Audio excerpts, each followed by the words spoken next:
Well, everybody's quiet, so I'll go on and start.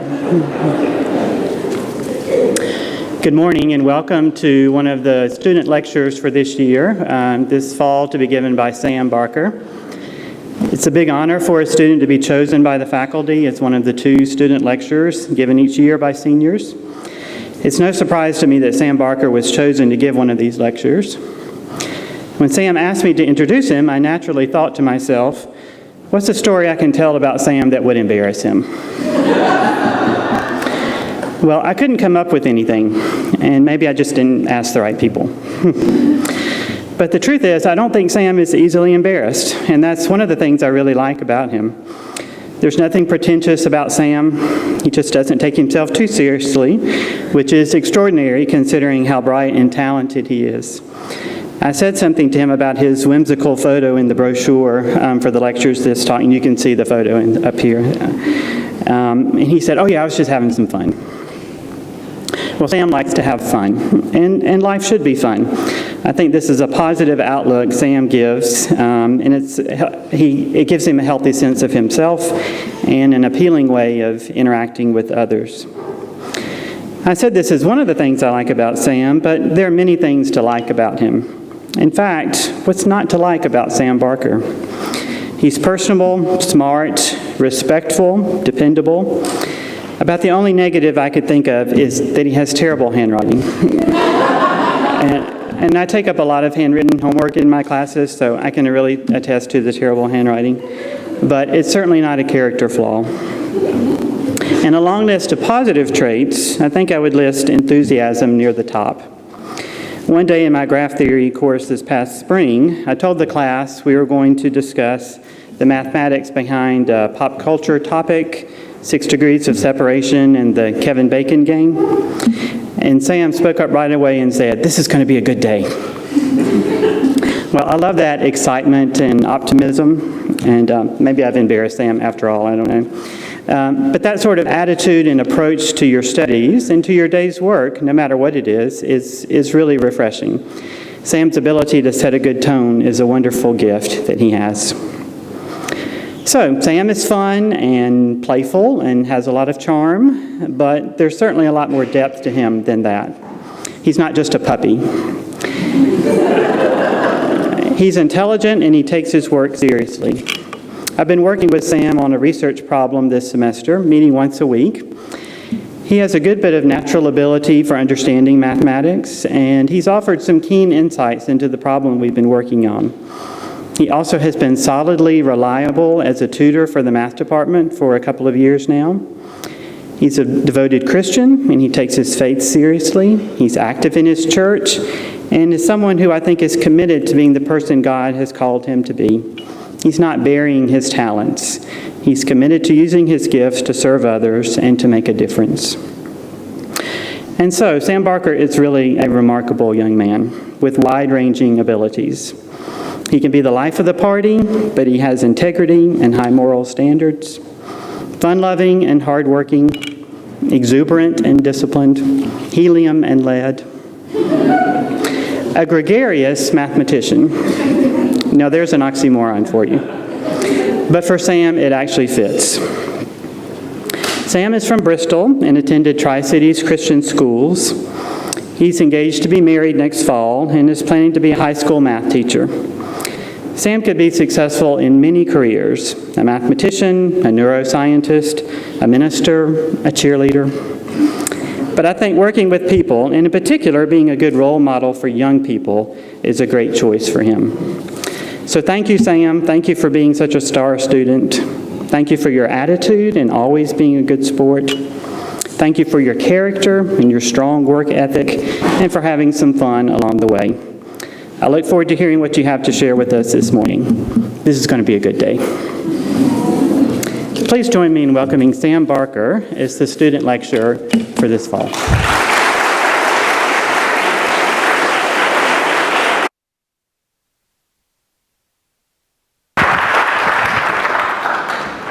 Hello, we good? In the back, we good? Okay. Thank you, Dr. Linderman. That was awesome. I don't think anybody said anything anywhere near that nice to me in a while, so thank you for that.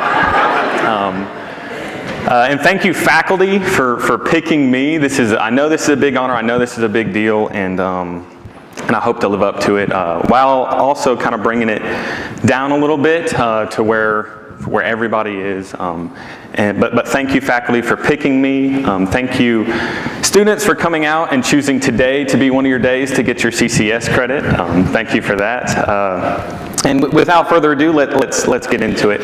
The title of my talk, it's been sitting up here for a while, it's called Telling Your Story. And this is something that is really, really, really important to me because it's all about sharing. And when you hear the words telling your story, you really hear community kind of in the undertones, because you can't tell your story to yourself necessarily, but it requires someone else, it requires other people. And so I could have very well titled this talk, The Essentials of Community, but that's kind of boring and sounds kind of smart, and I'm not really like that. And so I wanted to go for a more simple, a more face value title, so telling your story. And what I'm going to do for this talk is I'm going to talk about why you should tell your story, some of the benefits for yourself and for others.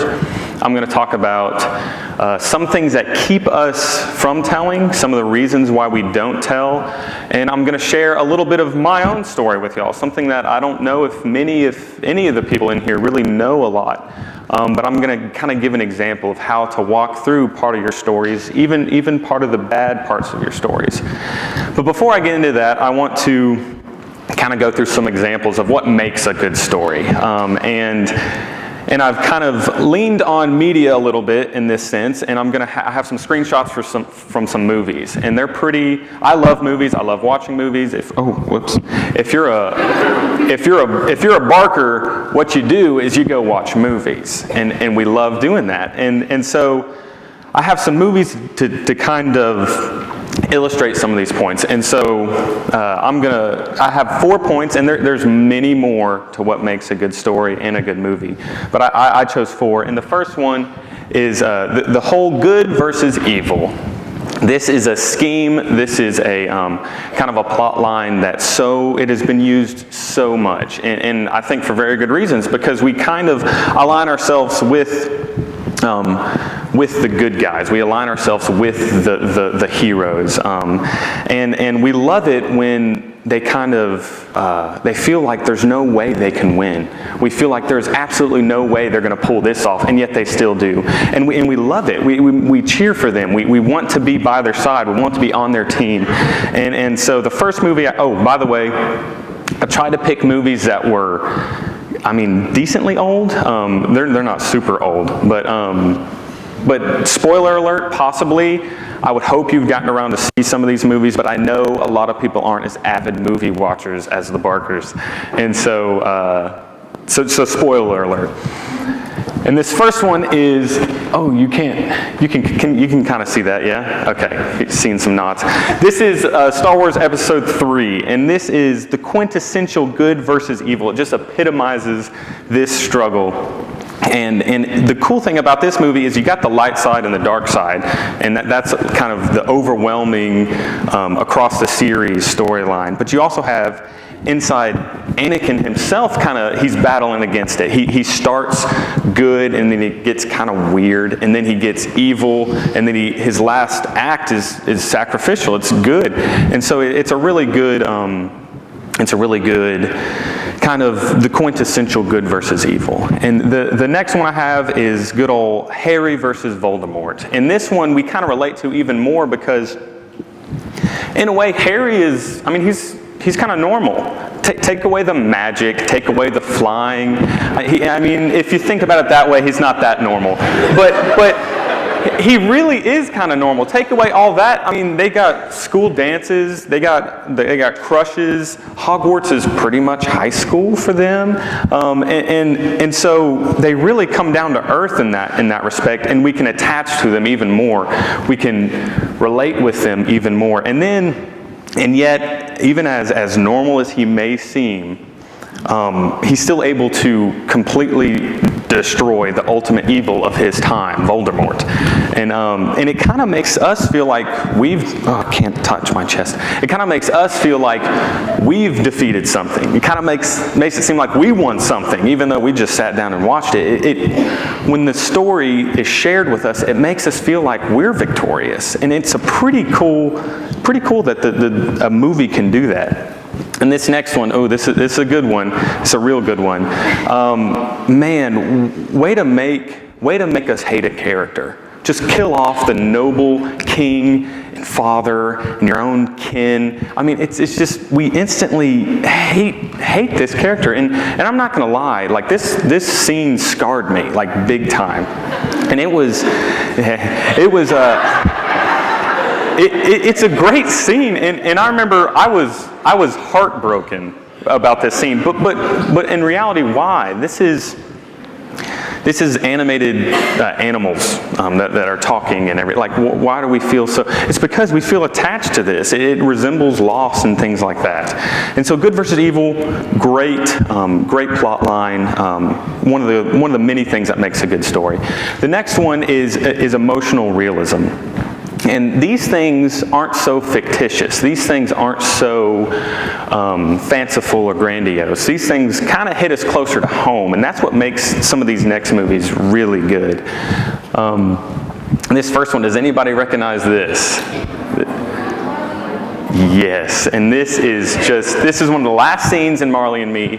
And they do such a good job at building up the relationship with this puppy, literally from when he was a puppy. And it's, oh man, it sucks. It sucks. If you haven't watched it, the dog dies, and I'm sorry.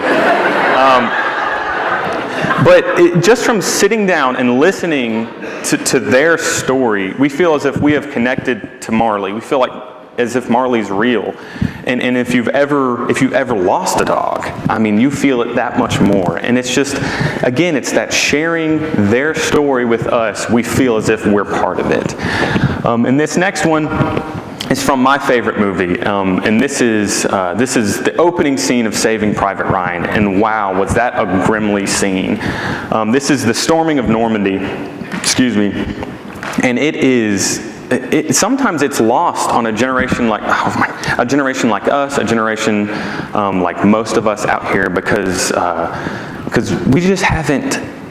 Tragedy and loss at this level hasn't quite hit us in the face like a World War II has. Even 9/11, I was pretty young, and so sometimes tragedy like this is lost on a generation like us. But it's great that movies can remind us that things like this actually happened, and it kind of, this is more like a not experiencing it firsthand, and for most of us not experiencing it secondhand, but you know that our nation went through this, and the world went through this, and so it's great that a movie can do that and allow us to almost feel a little bit a part of something that otherwise we may not be able to connect to. And this next scene, and I'm sorry about this, I hate this whole entire section. It's just really sad. But this one's kind of vague. Does anybody know? I wouldn't think so. This is from the movie Radio with Cuba Gooding Jr. And oh my gosh, this scene makes me cry every time. And if you don't cry, I don't know if you're alive. I mean, quite honestly, because Radio has just lost his mom in this scene, and that is. And you can tell by just how disheveled and disarrayed his house and his room is. You can tell how much this is just wrecking him.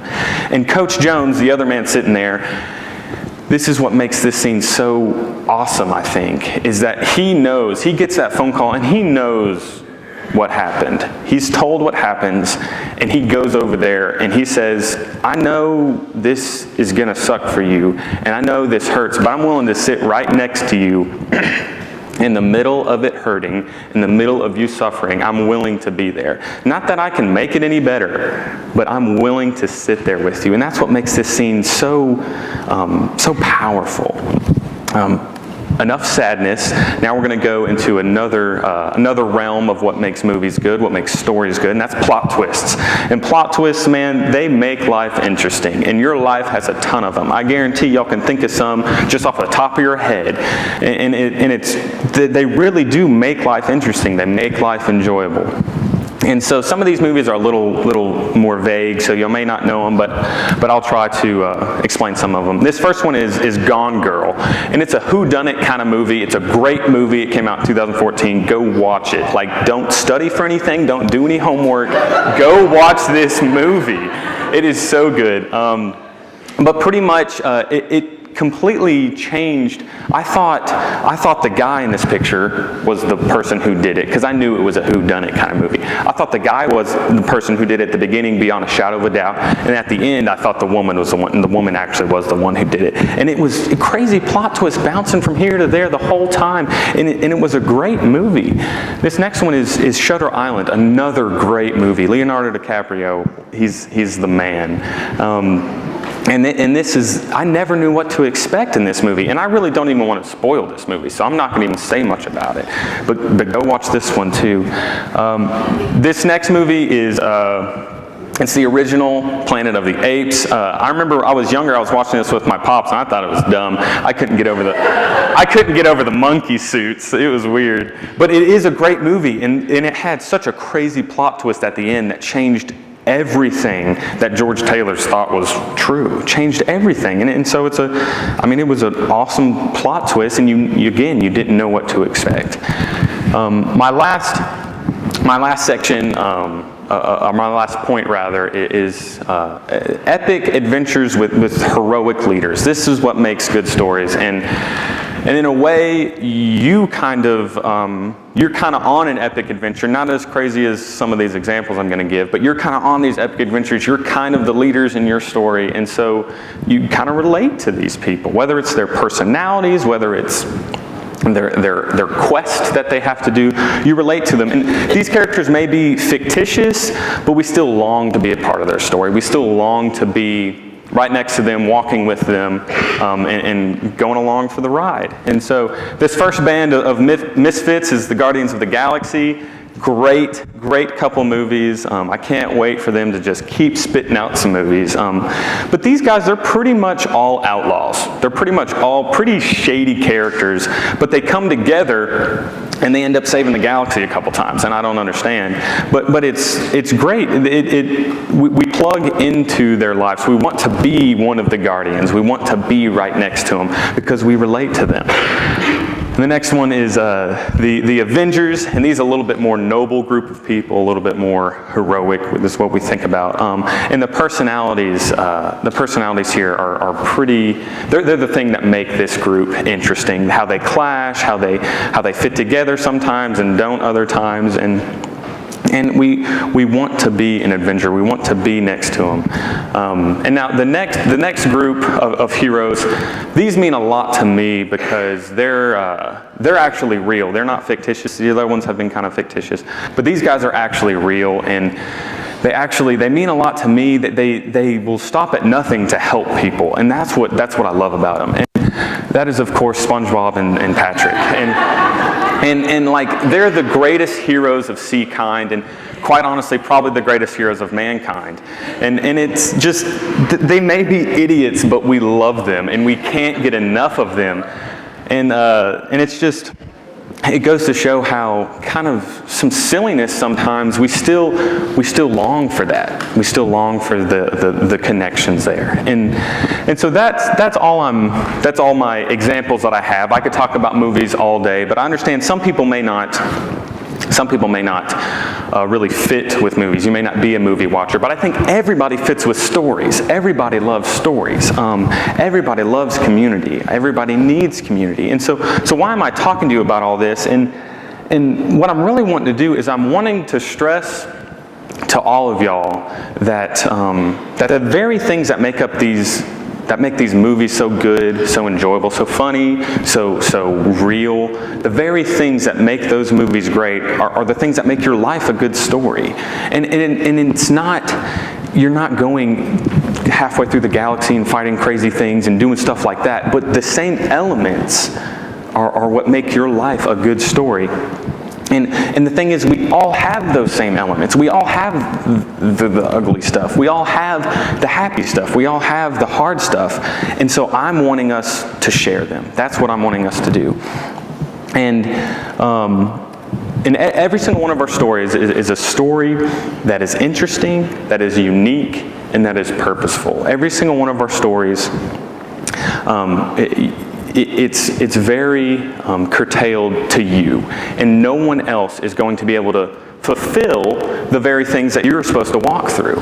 And whenever I hear someone say, oh yeah, my life has a meaning and everybody's life has a meaning, I'm like, that's interesting, but give me more, give me more. How can I find that purpose? How can I find that meaning? And I think you have to, in a way, you have to start writing your story. You have to start being a part of your story. You have to start picking where you're going. And I argue that if you pay close enough attention to the things that you've walked through, and I'm talking all the things, I'm talking some of the ugly things, I'm talking some of the bad mistakes, I'm talking the really good things, the defining moments, I'm talking about all of those. If you pay close enough attention to those things, you'll see a bunch of little tiny, I'm going to call them threads. They're not real, but you'll start to see some of those things. And they'll bounce from thing to thing. Wherever you go through, you see that thread is still there. And that is what's going to kind of lead you to your purpose. But you have to be honest with yourself. You can't just ignore the ugly and only pay attention to the good. You can't just trick yourself into saying, I'm really not that bad. I'm really not that broken, because the thing is, we're all broken, and it's okay to be broken. It is. And so paying attention to those things is how you get that, how you find that thread. And these last 3 points, the crazy plot twists and the kooky characters and the exciting scenery, that's what makes life interesting. I mean, I wouldn't want to live a life without everyone that's out here. That's no life at all.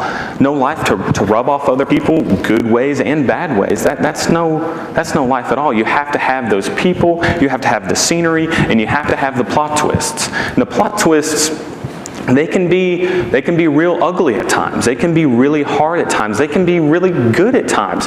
A good plot twist for me that I did not think in my wildest dreams would be that good of a plot twist was joining the cheer team. And I joined because I was like, I miss being part of a team, and I ended up finding the person I'm going to marry. And that's a huge plot twist. That's a pretty big thing. And it's just, and I remember I was just kind of walking. I said, yeah, I'll join up. Like, literally, it was that simple. And I didn't know the gravity of that decision.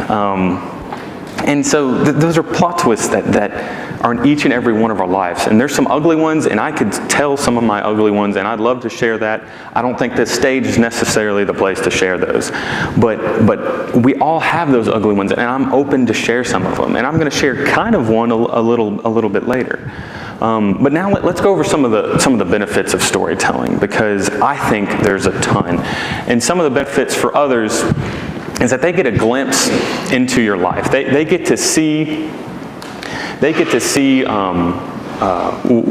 part of you that they may not have experienced. Now, right now, we are all experiencing a little slice of each other's lives. Y'all are all experiencing a sizable moment, in reality probably not that big, moment of my life, and I'm glad to share that with you. We're literally experiencing it in the here and now, and that's pretty cool. But there's things in my life that I haven't experienced with any of y'all. There's things in my life I've only experienced with some of y'all. And so sharing, they get to see more of who you are, and that is a big thing. And they get to see different perspectives. They get to see maybe why you chose to do it this way. They could be possibly making the same decision you're about to make. Grad school, buying a car, who to marry. And they get to see how you did it. They get to see possibly a very insightful perspective. They may be thinking about it completely wrong, or it may just be good for them to know how to think differently. And so that's a very big benefit for them.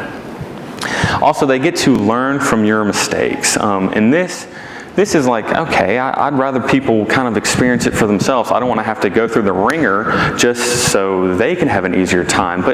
And honestly, that makes sense. Why allow somebody to hurt themselves maybe irreversibly just because you think they should maybe learn from it or something? You think that would be the best way for them to learn from it? And instead, if you're willing to share, if you're willing to open, if you're willing to be vulnerable, then then you can protect them from a lot of heartache. And the next thing is that they get to know you more deeply. They get to really get to kind of dive into who you are. And this automatically breeds better relationships. It does. You cannot have intimacy without vulnerability. You can't do it. It is impossible. You have to be willing to be your complete self in order for someone to truly know who you are. I mean, it just kind of makes sense. And I'm going to make a pretty big statement that every single person in this room longs to be fully stripped down of whatever coverings or masks we put on and be seen by somebody, and somebody to fully know who we are and then right around the corner love us. Love us for that exact person, not for who we show them, but for who we are. And that's what sharing does. It allows you to be stripped down and be vulnerable, which isn't fun. I'm not saying it's a great time. I'm pretty vulnerable right now, and I'm kind of sweating. I'm a little uncomfortable. It's not great. I promise, it's not great. But it breeds those relationships that we're all desiring, and that's a big benefit. And even if the person that that's sharing with you or you're sharing with, even if you're not going through the exact same thing, you're not experiencing that exact same thing, you're not experiencing the same level of decision making or whatever, then you still get to see them accomplish something. You still get to see them be victorious. This goes back to the movies where we have the heroes that are completely, there's no way they can win. Do you see the size of that guy's army? It's so much bigger than ours. And yet they still pull it off. And that's what they get to see a little bit. They get to see how you went through something hard and you were okay with it. And that breeds joy, that breeds happiness. And lastly, they can celebrate in your good times. They can have you can have a little party whenever you do something that's awesome, because you're willing to share with them, you're willing to be open with them in the hard times. And so with the movie example, again, whenever you share in the hard times, they kind of start to feel it with you. They kind of start to feel that difficulty with you. And then, so that makes the good times, that makes the victories that much better for both of you. And it makes both of you that much happier. And now some of the benefits for yourself. And this is something that people, you may not think is that big of a benefit. You may think that's actually kind of a con. But because telling your story to others becomes a part of me, I don't want that. There's part of my story that I want to get away from, that I want to chisel off of me. I don't want to take ownership. But I'm telling you, ownership is always good. Owning your relationship, or owning your story, owning your past, I mean, that's always a good thing, even when it seems like it hurts, even when it seems like it sucks, because into this next point, voicing the things in your life, especially the sad ones, the hard ones, that's how you rise above them. The only thing that will keep you down, the only thing that will keep you depressed, the only thing that will keep you wound up and bound up are the things that you just kind of hide away. Because you know in your head, it's back there. It's back there. I can't just forget it. I know it's back there, but you're trying your darndest to not let anybody see it. And so, it's controlling you. And so sharing kind of melts that away. I mean, it truly does. And another thing is we're called to help write our story. We are called to be actively involved. We're not called to just kind of listlessly roam around and just bounce around and go wherever we end up. We're called to take an active part and own our story. And sharing is the best way to know how to write in the future. Sharing what you're going through, what you've been through, is the best way to see those threads, to see those common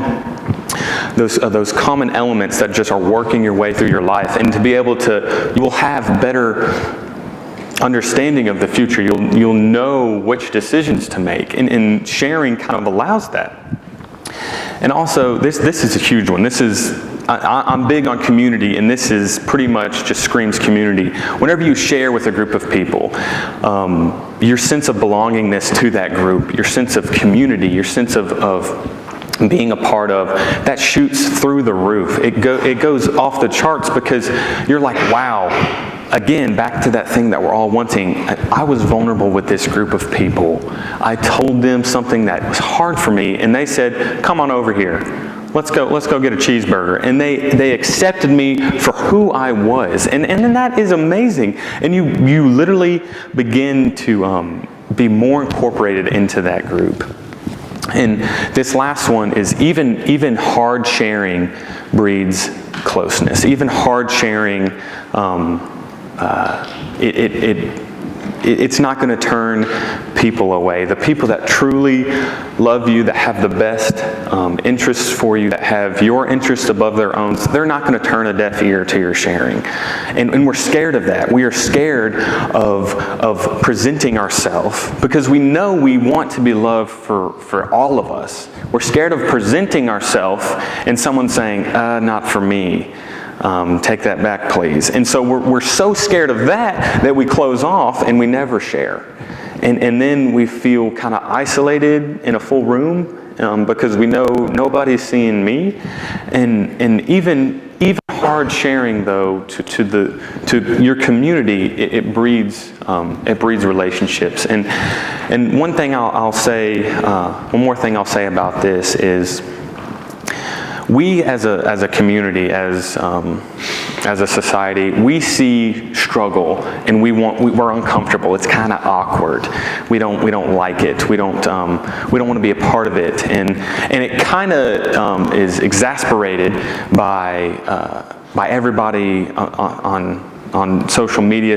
Like they show their best face. I mean, that's kind of what it's for. They show their best face, where they've been, what they've accomplished, stuff like that. And so we see that and we think that that's normal. That's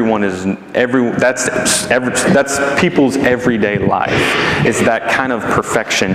But perfection is not human. Perfection is very, very much not human. And so struggle kind of needs to be embraced a little bit. And I'm not saying pain is awesome. I'm not saying that. But struggle needs to be treated in kind of a different way than what we've been treating it. Instead of turning a blind eye to it, instead of acting like it's not there or saying, oh, they're there and running away, we really need to be there for the people that are struggling. Because that again, it all goes back to community. And I just love community.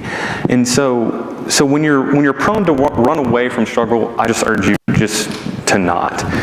And so with all these benefits, well, why don't we share?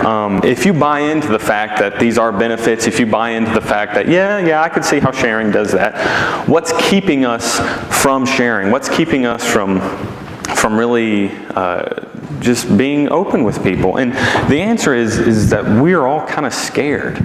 We're all kind of scared of, like I said, of opening up and people saying, no thank you, try next door. We're really, really petrified of that.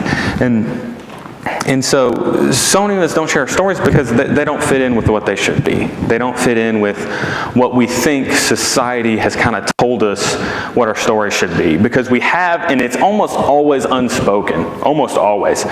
We have this, we construct who I should be, we construct that in our head, and then we say, because of the unspoken implicit demands, that's like, ooh, magic kind of, and we construct who we should be. And so we try to live up to that. And when we don't live up to that, we're like, man, we don't enjoy who we are then. And we all have those things that we don't like. And we feel like if people knew about them, they would reject us. If people knew that I wasn't quite as perfect as I thought I was, then they would say, no, thank you. Please leave me alone and don't talk to me. And so it turns out to be a problem with our identity. It turns out to be a problem with what we identify as, what we define ourselves as. And so every one of us has one or more things that's a flaw, that's a quirk, something that just doesn't quite fit in, and we want it to be better somehow. We want to improve upon it. And this becomes an issue though when that flaw is what we define ourselves as. When we melt it all down and you are only that flaw, that really kind of screws you up, because that is anything but true. But the fact is, our identity does not lie in anything we are able to accomplish or do. And if you count yourself among the believers, you know what your identity is. You're a son or daughter of the King. But even if you don't, I'll urge you with this. If you put your identity, if you put what the most defining thing about yourself in anything that you accomplish, anything that you can write on a piece of paper, then you're going to be defeated time and time again, because that's not what your identity is in. It can't be in yourself, because we're so broken, and all of us know that. We can kind of sometimes trick ourselves in thinking, "Oh, I'm not that broken. I'm not that wrong." But in reality, I mean, we all know we're kind of icky sometimes. I'm not saying everybody's terrible and miserable, and we should just not even try. But we all kind of have those icky things about us, and we know that. And so, anytime your identity is put in something that you do, it's gonna, at some point, it's gonna let you down. And so now I want to kind of walk this thing out. I want to kind of give you all a peek into my story. And what that peek is I want to talk about something that I kind of wake up with. It's kind of an identity flaw on my part. And if you listened to my FCA talk last Wednesday, then you know that part of my you knew one of my identity flaws, and that was the ladies.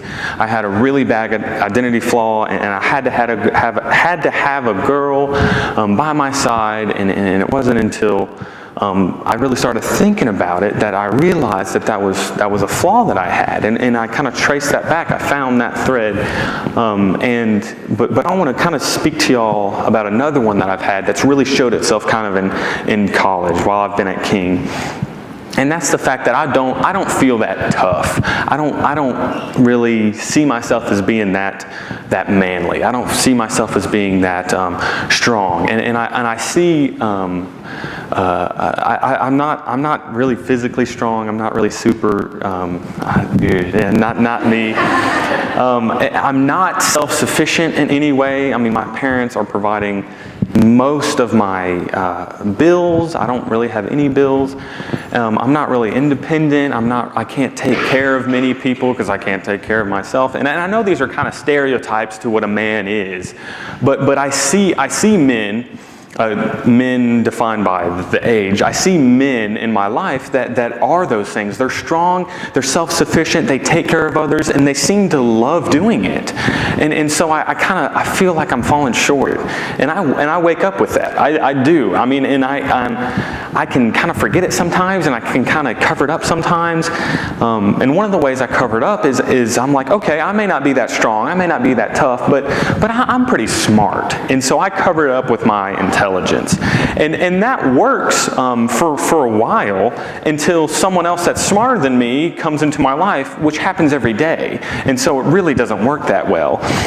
And I cover it up with being smart, and I got to be the smartest. And that breeds some pretty ugly behaviors. That breeds me on test day, when we get our tests back, I look at my test and I try to look at the other people's tests. I'm like, oh, golly, 2 more points higher? Are you serious? And I start to hate that person next to me. That's ridiculous. And I start saying, oh, I got a 62? Yeah, but everyone else got a 61. That's pretty good. And I'm excited about a 62. And I started noticing these things. It started with me noticing the behaviors that I was doing that were kind of ugly or just downright stupid. And so I was like, why am I doing this? Why am I acting like this? And then that traced it back to, I guess I really do have to be the smartest person in the room. And if I'm not okay. And then I was like, well, what's up with that? Why do I have to be the smartest person in the room? Why can't I be okay with just having my intelligence and that be it? And then it honestly wasn't until I started looking at this talk that I realized, Sam, I think it's because you're compensating for something. You see yourself weak in one area, so you got to boost up that other area. And it ended up, I was literally every morning, I was walking into a courtroom. I was walking to a courtroom, and that courtroom was King University. And I had to prove every single day that I was willing, or that I was able to live up to the demands of that day. Every single day I walked in and I had to stand before a jury and a judge and I had to say, well, see, yeah, I know I'm not that tough, but man, I got an A. That's pretty good. And hey, I did this too, and I was smarter than that person. And every single day I was doing that. And it is exhausting because almost every single day I had nothing to stand on. I mean, I really didn't. There's brilliant people on this campus, brilliant students, and I'd pale in comparison. And so I was realizing that man, my defense was pretty lacking. And so then once you buy into that, if you're honest and you don't trick yourself and try to lie to yourself, then you're like, oh golly, man, that's not good, and I fail in defending myself. And so I started thinking, why am I doing this? Why am I walking into that courtroom?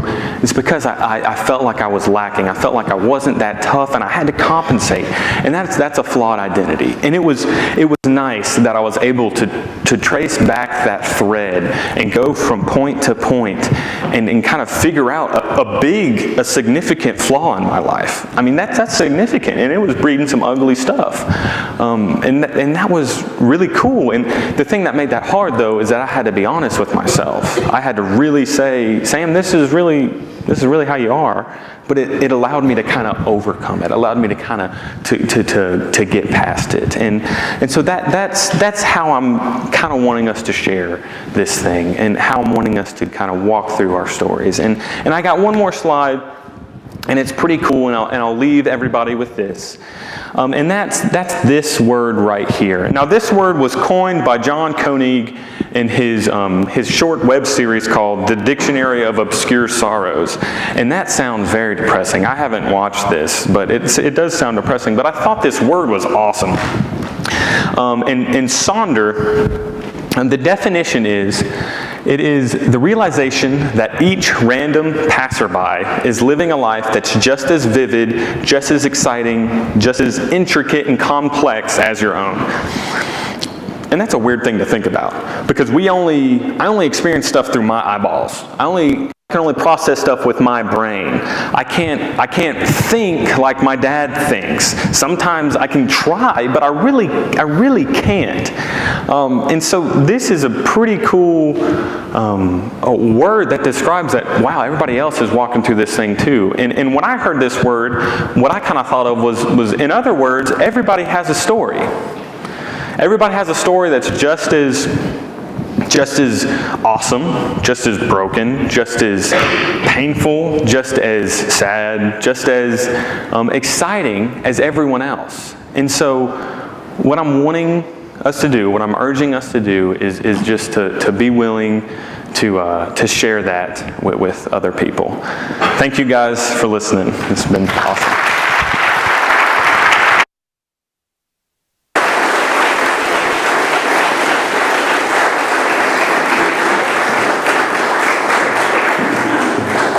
Well, thank you, Sam, for your openness and for sharing your story with us this morning. By tradition, King presents a plaque to the student lecturer each semester, and it's my privilege to be able to present it to Sam Barker this morning.